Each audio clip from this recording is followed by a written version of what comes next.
আল্লাহ আমার রব, এই রবি আমার সব। দামে দামে তুন মনে তারি অনুভব। তোমার দুনিয়াতে আমি যেদিকে তাকাই, অথই নিয়ামতে ডুবে আছি সবাই। পাক পাখালির গানে শুনি তসবি কলো রব, তসবি কলো রব। আল্লাহ আমার রব, এই রবি। আসসালামু আলাইকুম, আলহামদুলিল্লাহ, আসসালাতু ওয়াসসালামু আলা রাসূলিল্লাহ। প্রিয় দর্শক, আপনারা যারা দেশে আছেন প্রবাসে, সবাইকে জানাই অনেক অনেক প্রীতি ও শুভেচ্ছা। শুরু হলো এনটিভি আয়োজিত এবং লাভ হলো নিবেদিত অনুষ্ঠান আপনার জিজ্ঞাসা। আপনাদের সাথে আছি আমি জয়নুল আবেদিন আজাদ, আর আপনাদের মনে জাগা প্রশ্নের জিজ্ঞাসার জবাব দিচ্ছেন বিশিষ্ট আলেম ডক্টর মোহাম্মদ সাইফুল্লাহ। আসসালামু আলাইকুম ওয়া রাহমাতুল্লাহি ওয়া বারাকাতুহু। প্রিয় দর্শক, চলুন তাহলে জিজ্ঞাসার জগতে। শুরুতে একটি ইমেল পাঠিয়েছেন ফাহিম চৌধুরী, খিলগাঁও, ঢাকা থেকে। আগের ইমেল অনেক প্রশ্ন করেছিলেন, আপনার আরও দুটি প্রশ্ন আমরা আজকে পড়ার চেষ্টা করছি। আপনি লিখেছেন, আমার কোনো বন্ধু আমাকে দুপুরে খাওয়ানোর ব্যবস্থা করলো। এখন আমি বাসায় আম্মাকে বললাম, আজ দুপুরে আমার এক বন্ধু আমাকে খাওয়াবে। এভাবে বললে কি কোনো গুনাহ হয়? না, গুনাহ হওয়ার কিছুই নেই। বন্ধু খাওয়াবে এর অর্থ মানে কি বুঝাচ্ছে? বন্ধুর খাবারের আয়োজন করেছে, এটা বুঝেছেন যে দাওয়াত দিয়েছে, এটাতে কোনো গুনাহ নেই। এই বক্তব্যের মধ্যে কোথাও কোনো গুনাহ নেই। জি। আরও লিখেছেন, ধনী ব্যক্তিরা গরিবদের সালাম দিচ্ছে এমন দৃশ্য দেখা যায় না বললেই চলে। বর্তমানে অধিকাংশ ক্ষেত্রে এক মুসলিম অন্য মুসলিমকে সালাম দেয় চেনা জানা হলে অথবা সমাজে প্রভাব প্রতিপত্তি থাকলে। এভাবে কি পরোক্ষভাবে আমাদের মধ্যে অহংকার কাজ করছে না? ব্যাপারটা নিয়ে একটু আলোকপাত করবেন। সালাম আমাদেরকে ইসলাম দিতে বলেছে। সালামের এই বিষয়টি অত্যন্ত গুরুত্বপূর্ণ। ইসলামের অন্যতম একটি অভিবাদনের নাম হচ্ছে সালাম। এর অ্যাচিভমেন্ট, অর্জন এবং এর অবজেক্ট অনেক। সবচেয়ে গুরুত্বপূর্ণ অবজেক্ট হচ্ছে দুটি। খুব ভালো করে বিষয়টি বুঝুন।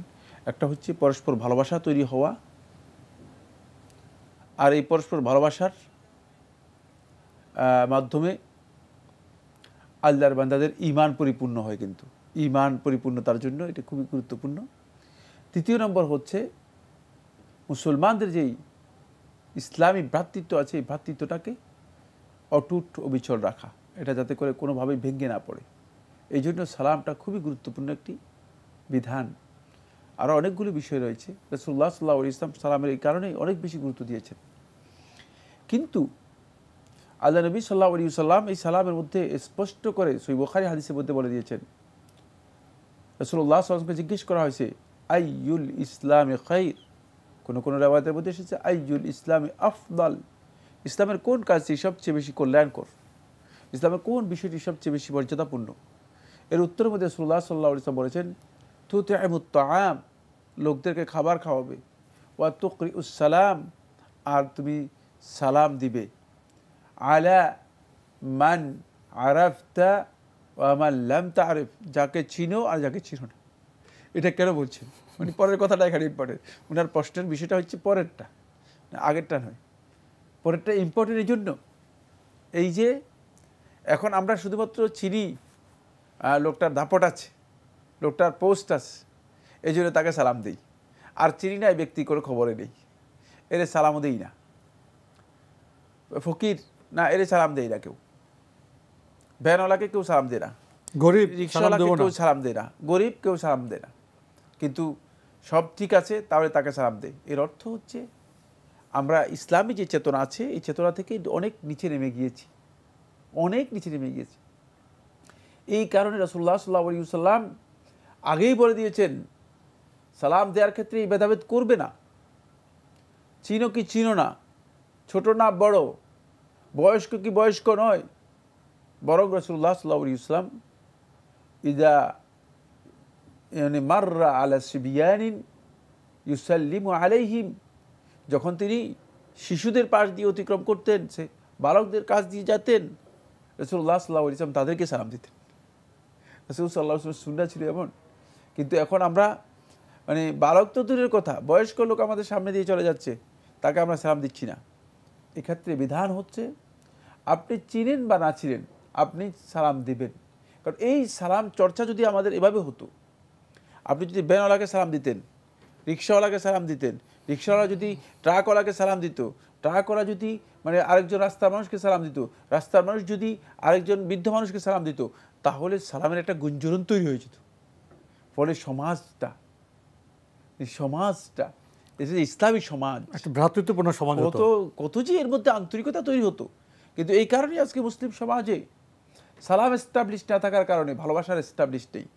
মানে ওই ভালোবাসা আছে মেকি ভালোবাসা, এটা কি বলেন আপনি, তো মেকি বলেন না, কৃত্রিম ভালোবাসা। মানে কৃত্রিম ভালোবাসা এটা আমাদের সমাজের মধ্যে আছে।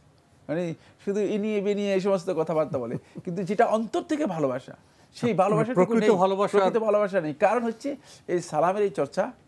আপনি ঘরে ঢুকবেন, সালাম দিয়ে ঢুকেন, ঘর থেকে বের হচ্ছেন, দেখা হচ্ছে, সালাম দেন। সুবহানাল্লাহ, এটাকে রাসূলুল্লাহ সাল্লাল্লাহু আলাইহি ওয়াসাল্লাম হক বলে দিয়েছেন। লিল মুসলিমি আলাল মুসলিমি সিত্তু খিসালিন, একজন মুসলিমের জন্য আরেকজন মুসলিমের উপর 6টি হক রয়েছে। এরপরে রাসূলুল্লাহ সাল্লাল্লাহু আলাইহি ওয়াসাল্লাম বলেন, ইদা লাকিতাহু ফাসাল্লিম আলাইহি, যখন তোমার মুসলিম ভাইকে দেখবে, সাক্ষাৎ করবে, তাকে সালাম দিবে। এ কথা বলেন নাই দেখবা জামা কাপড় ঠিক আছে কিনা, দেখবা গরিবটা ফকির নাকি, টাকা পয়সা আছে কিনা, এগুলোর কোনো সুযোগ দেন নাই আল্লাহ নবী সাল্লাল্লাহু আলাইহি ওয়াসাল্লাম। এটাই তো মূলত ইসলামের নির্দেশনা। খুবই গুরুত্বপূর্ণ প্রশ্নের জন্য আপনাকে ধন্যবাদ ভাই। আমরা অন্য প্রশ্নে যাচ্ছি। আমাদের হাতে এবার যে ইমেলটি, এটি পাঠিয়েছেন ডাক্তার মোহাম্মদ জসিম উদ্দিন, মিরপুর, ঢাকা থেকে। আপনি লিখেছেন, লাভ হ্যালো নিবেদিত আপনার জিজ্ঞাসা অনুষ্ঠানের সবাইকে আমার আন্তরিক সালাম ও ভালোবাসা। আপনি আমাকে এবং সাইফুল্লাহ ভাইকে জন্য অনেক দোয়া করেছেন এবং এনটিভি পরিবারকে অনেক ধন্যবাদ জানিয়েছেন। আপনি তো আমাদের সাথে একটা সামাজিক সম্পর্ক সৃষ্টি করলেন আপনার ভাষার মাধ্যমে, ধন্যবাদ আপনাকে। এরপর আপনি কবি সত্যেন্দ্রনাথ দত্তের একটি কবিতা কথা উল্লেখ করেছেন।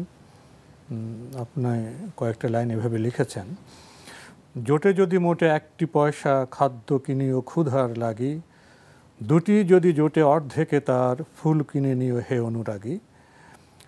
একটি অনুষ্ঠানে একজন বক্তা বক্তৃতা দেওয়ার সময় বললেন, কবি সত্যেন্দ্রনাথ দত্তের এই কবিতাটি একটি হাদিসের অনুবাদ। আমি জানতে চাই এটি কি সত্য হাদিস থেকে নেওয়া? হাদিস হলে আরেকটু বিস্তারিত ব্যাখ্যা জানতে চাই। প্রথম কথা হচ্ছে, না, এটি কোনো হাদিসের অনুবাদ নয়, সরাসরি কোনো হাদিস রাসূলুল্লাহ সাল্লাল্লাহু আলাইহি ওয়াসাল্লামের এই টেক্সটে অথবা এই নির্দেশনায় বা এই অর্থ বোঝায় সাব্যস্ত হয়েছে আমার জানা নেই। ফুল সৌন্দর্যের জন্য ফুল খুবই ভালো জিনিস, কোনো সন্দেহ নেই। সেক্ষেত্রে কেউ যদি ফুল মানে নেন, ফুলের সুঘ্রাণ নেন, সুগন্ধি ব্যবহার করেন, এগুলো ইসলামে অনুপ্রাণিত করা হয়েছে, উৎসাহিত করা। ফুল তো ভালো বিষয়, জি, কিন্তু আল্লাহর সৃষ্টি, মানে ওই ফুলের সাথে যে মানে ক্ষুধার বিষয়টি এনেছে, এই জন্য বলছি। সেক্ষেত্রে কিন্তু মানে ফুল কিনতেই হবে। মানে যদি 1 টাকা আপনার হয়, আপনি খাবার কিনলেন, আর 2 টাকা হলে ফুল কিনতেই হবে, এটা ইসলামের নির্দেশনা নয়। ইসলামের নির্দেশনা হচ্ছে, যদি কোনো ব্যক্তি তার কাছে নিজের প্রয়োজনের অতিরিক্ত টাকা থাকে, তাহলে তিনি অন্যকে খাবার অন্যকে দান করবেন, অন্যকে অন্ন দান করবেন, অন্যকে খাবার দেবেন। এটা হচ্ছে ইসলামের নির্দেশনা। কারণ হচ্ছে মানে ক্ষুধার্ত মানুষগুলো থেকে যাবে। আমাদের এখন চেতনাটা এটা হয়ে গিয়েছে। মানে কবির বক্তব্যকে আমি ওইদিকে নিচ্ছি না, কিন্তু আমাদের চেতনাটা এমন হয়েছে, যে চেতনা হচ্ছে যে আমরা শত শত লক্ষ লক্ষ টাকার ফুল নষ্ট করতেছি, আর আমাদের চোখের সামনেই মানুষ ভিক্ষা করে খাবারের জন্য ডাস্টবিনের মধ্যে মানুষ খাবার খুঁজছে, খুব কষ্টে জীবনযাপন করতেছে। এটা কিন্তু ইসলামী যে চেতনা আছে, এই চেতনার সাথে যথাযথ নয়। ইসলামী চেতনা হচ্ছে, আপনার কাছে খাবারের ব্যবস্থা আছে, আপনার অতিরিক্ত যদি থাকে, ক্ষুধার্ত ব্যক্তি আপনার কাছে থাকতে পারবে না।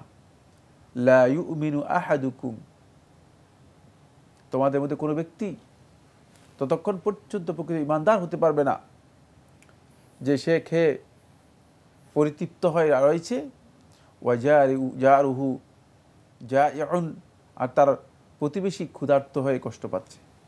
এই জন্য ইসলাম হচ্ছে এই দিকে আমাদেরকে বেশি উদ্বুদ্ধ করে। জি। একটি চিঠি পাঠিয়েছেন আবু তালিব চুয়াডাঙ্গা থেকে, লিখেছেন, মডারেট মুসলিম মদ খায় কিন্তু হারাম। হারাম বিবেচনায় শুয়োর খায় না। মডারেট হিন্দু গরু খায়, সাংস্কৃতিক বিবেচনায় পূজা মণ্ডপে দেবীর কাছে কুসংস্কার মুক্তির প্রার্থনা করে। মডারেট খ্রিস্টান যিশুর হত্যাকারী ইহুদিদের আত্মীয় মনে করে আর যিশুকে নবী স্বীকৃত দানকারী মুসলিমদের ঘৃণা করে।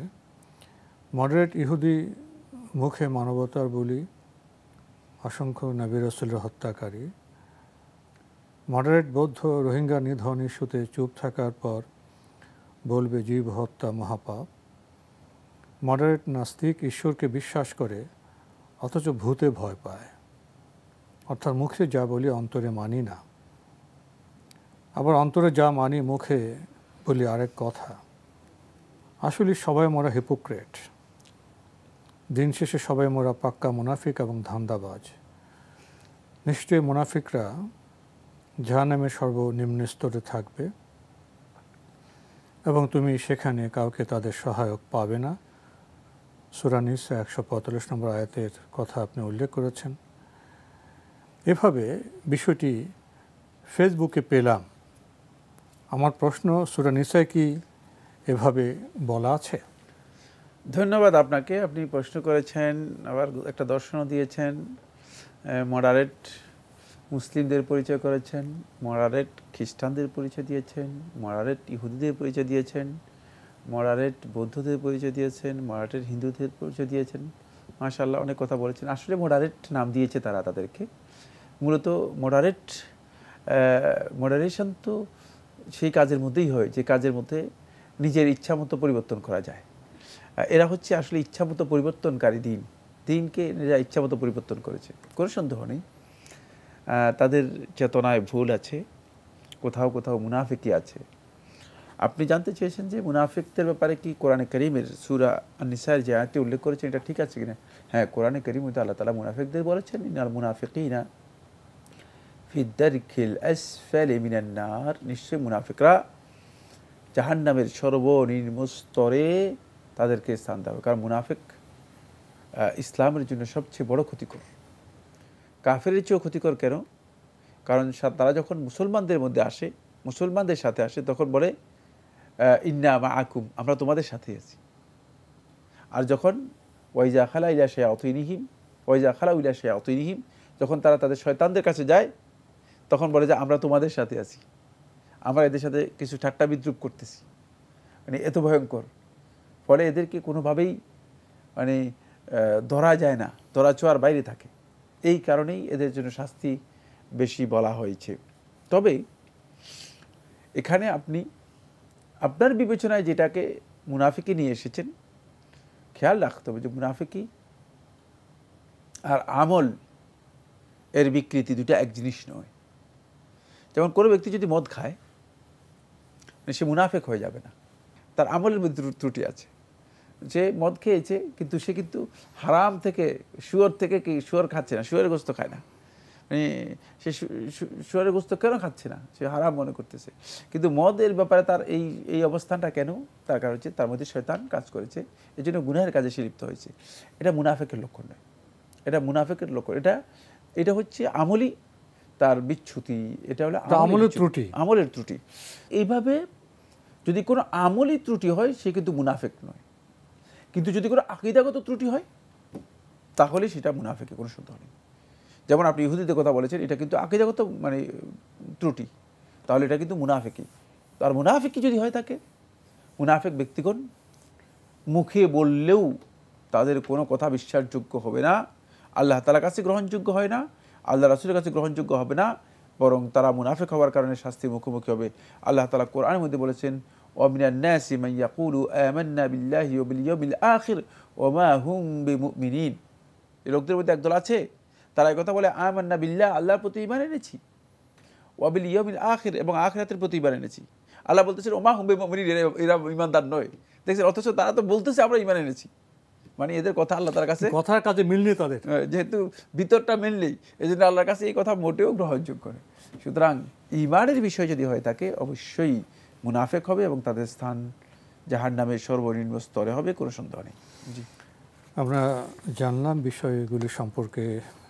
প্রিয় দর্শক, আমাদের হাতে আরও একটি ইমেল, এটি পাঠিয়েছেন পলাশ মল্লিক সিরাজদি খান মুন্সিগঞ্জ থেকে। লিখেছেন, আমাদের গ্রামের মসজিদে এক জুমার দিন খতিব সাহেব মহানবী হযরত মুহাম্মদ মুস্তাফা সাল্লাল্লাহু আলাইহি ওয়াসাল্লামের গুরুত্ব শ্রেষ্ঠত্ব বোঝাতে একটি ঘটনার বর্ণনা করেন।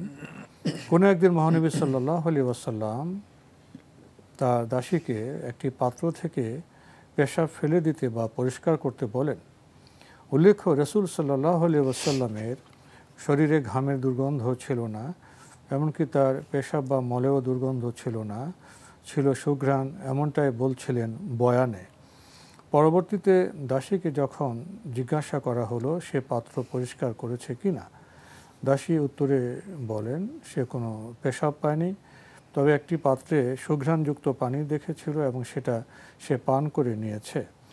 তখন নবী সাল্লাল্লাহু আলাইহি ওয়াসাল্লাম বলেন, ওই পাত্রে অন্য কিছু নয়, আমার পেশাব ছিল এবং সেটা পান করার কারণে তোমার জন্য জাহান্নামের আগুন হারাম হয়ে গেছে।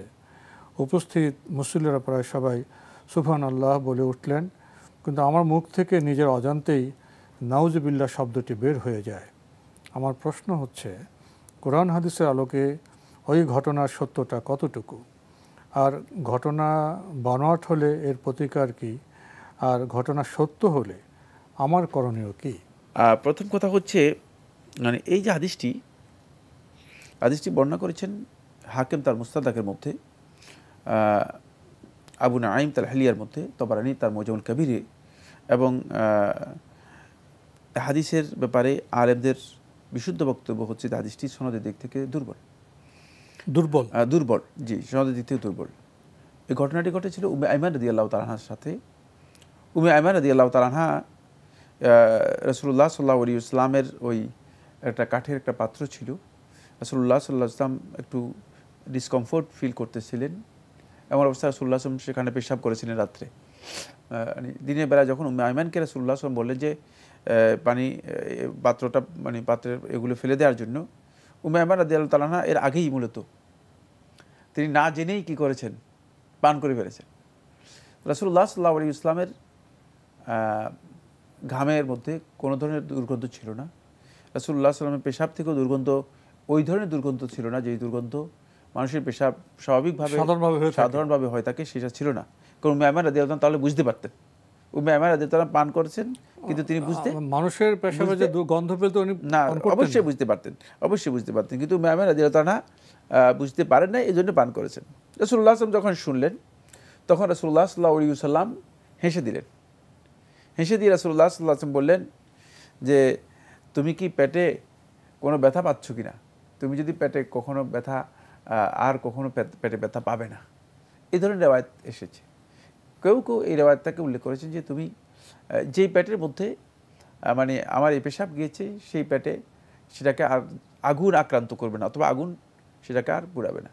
বাকি এই রেওয়ায়েতগুলি সবগুলোই সনদের দিক থেকে নির্ভরযোগ্য নয়, তবে মিথ্যা নয়। এই রেওয়ায়েতের একাধিক সূত্র রয়েছে, দুর্বল সূত্র, সবগুলোই দুর্বল সূত্র। তাই এক্ষেত্রে তিনি যদি বলেন, তিনি এটা স্পষ্ট করে দেওয়াটা তার জন্য উচিত ছিল। বাকি আপনি নাউজুবিল্লাহ বলারও বিষয় নেই। আল্লাহ নবী সাল্লাল্লাহু আলাইহি ওয়াসাল্লামের কিছু বিশেষত্ব ছিল, যে বিশেষত্ব মানুষের চেয়ে তার শ্রেষ্ঠত্বের প্রমাণ। এই বিশেষত্ব তার মানুষের চেয়ে অন্য কিছু তিনি, এটা বোঝানোর উদ্দেশ্য না। মানুষ হিসেবে, নবী হিসেবে তার কিছু মুজিজাও ছিল না, অনেকগুলো মুজিজা ছিল। নবীদের মুজিজা থাকে, নবীদের মুজিজা ছিল। রাসূলুল্লাহ সাল্লাল্লাহু আলাইহি ওয়াসাল্লাম অনেকগুলো মুজিজা ছিল। তার মধ্যে রাসূলুল্লাহ সাল্লাল্লাহু আলাইহি ওয়াসাল্লামের একটি মুজিজা হচ্ছে এটি, যে রাসূলুল্লাহ সাল্লাল্লাহু আলাইহি ওয়াসাল্লামের ঘামের দুর্গন্ধ ছিল না। পেশাবে সে ধরনের দুর্গন্ধ ছিল না। পেশাবে মানে এই রিওয়ায়াতটা যদি সহিহ হয় সনদের দিক থেকে, মানে এই রিওয়ায়াত নিয়ে ইখতিলাফ আছে। আমি বলেছি তালখুল হাবিরের মধ্যে হাফেজ ইবনে হাজার আসকালানী রাহমাতুল্লাহ আলাইহি বলেছেন যে এটা বিভিন্ন সূত্রে আমাদের কাছে এসেছে, যে সূত্রগুলো থেকে বোঝা যাচ্ছে যে এর আসল আছে, কিন্তু যদিও সূত্রগুলো সবগুলো দুর্বল, সবগুলো দুর্বল। তো এই দুর্বল হওয়ার কারণে আমরা বলছি যে এটা হাদিস সনদের দিক থেকে দুর্বল, কিন্তু দুর্বল কেউ বর্ণনা করলে তিনি বর্ণনা করবেন, কিন্তু বলে দিবেন এটা দুর্বল। বাকি এইটা বুঝাচ্ছে এখান থেকে এই মিনিং আছে যে অবশ্যই উম্মে আইমান রাদিয়াল্লাহু তাআলা যদি পান করে থাকেন, যেহেতু রেওয়ায়েতগুলো এসেছে, তাহলে উম্মে আইমান রাদিয়াল্লাহু তাআলা এটা পেশাব হিসেবে পান করেন নাই। উম্মে আইমান রাদিয়াল্লাহু মনে করেছেন যে পানি এখানে রয়েছে, এই জন্য পান করেন। উম্মে আইমান বলেছেন কুনতু আতশানা, আমি অত্যন্ত পিপাসার্থ ছিলাম, আমি মনে করলাম যে রাসূলুল্লাহ সাল্লাল্লাহু আলাইহি ওয়াসাল্লাম ঘরে দেখে যে এখানে পাত্রের মধ্যে পানি আছে, তখন আমি এটা পান করে ফেলেছি। কিন্তু পরে রাসূলুল্লাহ সাল্লাল্লাহু আলাইহি ওয়াসাল্লাম বললেন যে মানে ওখানে পাত্রের মধ্যে পেশাব আছে, এটা ফেলে দাও। তখন উম্মে আইমান রাদিয়াল্লাহু তাআলা বললেন যে না, আমি তো মনে করেছি পাত্রে পানি আছে, আমি পান করে ফেলেছি। রাসূলুল্লাহ সাল্লাল্লাহু আলাইহি ওয়াসাল্লাম ফাদাহাকা রাসূলুল্লাহ সাল্লাল্লাহু আলাইহি ওয়াসাল্লাম, রাসূলুল্লাহ সাল্লাল্লাহু আলাইহি ওয়াসাল্লাম হেসে দিলেন। তারপর রাসূলুল্লাহ বলেন আলা তাতাআজ্জিনা, আলা তাতাআজ্জিনা, মানে তুমি কি মানে কষ্ট পাচ্ছ না বা কষ্ট হচ্ছে না তোমার ফি বাতনিকি, ওয়ালা তাতাআজ্জিনা ফি বাতনিকি আবাদা, তুমি এরপরে হয়তো তোমার পেটে আর কোনো কষ্ট পাবে না। মানে এখান থেকে বোঝা যাচ্ছে যে মানে এটা তার জন্য ক্ষতি করবে না, এইদিকে আল্লাহ রাসূল সাল্লাল্লাহু আলাইহি ওয়াসাল্লাম হয়তো ইঙ্গিত দিয়েছেন। তো আজকে আমাদের এখানে শেষ করতে হচ্ছে। আপনাকে অনেক ধন্যবাদ। আপনাকে অনেক অনেক ধন্যবাদ। প্রিয় দর্শক, আমরা দেখছিলাম এনটিভি আয়োজিত এবং লাভ হলো নিবেদিত অনুষ্ঠান আপনার জিজ্ঞাসা। আমাদের অনুষ্ঠান আপনারা এনটিভি অনলাইনেও দেখতে পারবেন, ভিজিট করুন www.ntvbd.com। এছাড়া ইউটিউবে এবং আমাদের ভেরিফাইড ফেসবুক পেজে অনুষ্ঠান দেখতে পারবেন। প্রিয় দর্শক, শেষে এসে আমরা এমন একটি প্রশ্ন পেলাম যে প্রশ্নটির সাথে অনেক বিষয় জড়িত আছে, অনেক ব্যাখ্যার প্রয়োজন ছিল। সংক্ষিপ্ত পরিসরে ডক্টর সাইফুল্লাহ ভাই কথা বলেছেন। আমরা তো জানি নবী সাল্লাল্লাহু আলাইহি ওয়াসাল্লামের বিভিন্ন মুজিজাত ছিল, সেটা অন্য প্রসঙ্গ, এবং তার ঘামে দুর্গন্ধ ছিল না বা আমাদের পেশাবের মতো তার পেশাবে দুর্গন্ধ ছিল না, এই বিষয়গুলো সম্পর্ক আমরা জেনেছি। আবার সাথে এই বিষয়টা জেনেছি যে এই হাদিসটি সহি না দুর্বল, এখানে সূত্র প্রসঙ্গে কথা এসছে। তো সব বিষয় বিবেচনা করলে আমাদের এই হাদিসের থেকে যা নেওয়ার তা আমরা নিতে পারবো, আর কখনো কোনো বিষয়ে অতিরঞ্জনেরও প্রয়োজন নেই, এবং যেখানে যতটুকু সঠিক আমরা সেটুকুই গ্রহণ করব। চিঠি লিখুন, প্রশ্ন পাঠান আমাদের ঠিকানায়। পরিচালক আপনার জিজ্ঞাসা, এনটিভি, বিএসসিসি ভবন, 7ম তলা, 102 কাজী নজরুল ইসলাম অ্যাভিনিউ, কারওয়ান বাজার, ঢাকা 1215। ইমেল অ্যাড্রেস আপনার জিজ্ঞাসা @ntvbd.com। প্রিয় দর্শক, মহান আল্লাহ আমাদের সবাইকে নিরাপদে রাখুন, রাখুন শান্তিতে। আসসালামু আলাইকুম। আল্লাহ আমার রব, এই রবি আমার সব, দামে দামে তুন মনে তারি অনুভব। আল্লাহ আমার রব, এই রবি আমার সব।